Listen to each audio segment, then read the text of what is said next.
J'ai toujours eu le sentiment de porter en moi comme ça cette menace et je savais qu'en gros si je faisais rien pour contrer cette hérédité, je serais la prochaine de la liste en fait.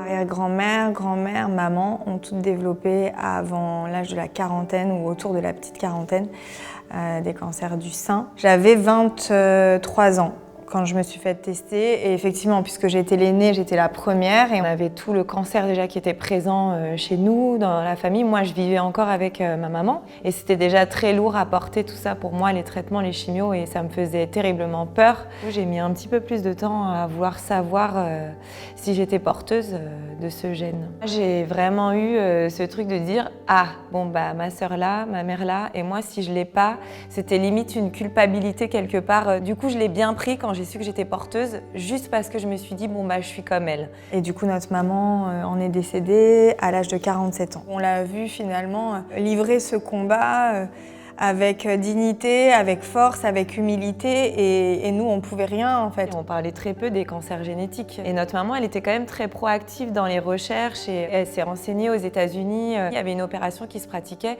qui s'appelait donc la mastectomie. En France c'était pas encore démocratisé, on en parlait très peu, ils sont encore frileux. Quand j'ai fait ce choix de me faire opérer et de me faire enlever la poitrine, j'étais très jeune. Et à 24 ans, en étant toute jeune maman, quand je regardais ma fille, je ne pouvais pas rester en fait insensible à ce regard qui tous les jours en fait me soufflait il faut que tu ailles le faire en fait pour qu'on soit tranquille. J'aimais beaucoup ma morphologie avant et du coup j'assumais complètement les décolletés, chose que j'ai pas du tout fait après.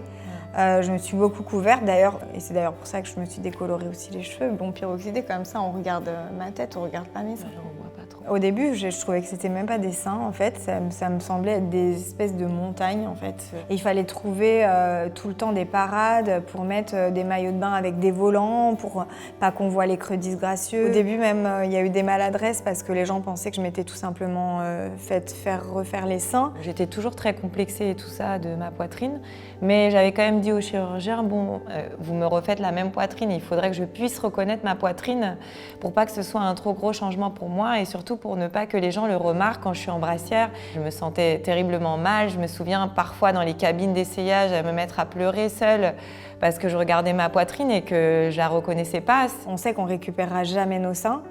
Et il faut faire ce travail-là de deuil, en fait. De deuil. Voilà, c'est vraiment ça. Il n'y a plus de sensations. Quand on se fait des câlins ou qu'on serre, on ne sent pas. Dans ma sexualité aussi, parce que bah, forcément, hein, on ne réagit plus du tout au toucher. Donc tout ça, il faut le dire aussi. Il faut avoir confiance en son partenaire. On a ces marques et que du coup, il faut le temps que ça cicatrise pour pouvoir aller bien.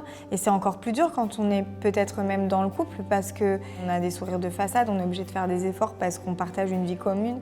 Voilà, moi j'avais aussi besoin peut-être d'aller pas forcément très bien après. Et c'est surtout que ça m'a pas du tout posé problème après pour retrouver quelqu'un. Et heureusement que c'est pas qu'on séduit pas et qu'on drague pas qu'avec nos seins. On a quand même un risque de le développer. De 70%, c'est passé à 5% quand même. Donc on se sent quand même mieux, soulagé. Je sais que je suis devenue une femme encore plus forte. Moi, j'étais très peureuse, j'avais peur de tout. Une fois que j'ai fait ça, je me suis dit, bah en fait, ça y est, maintenant, je peux tout faire, j'ai plus peur de rien. J'ai sauté juste après mon opération en parachute, j'ai même eu peur. Ouais, voilà.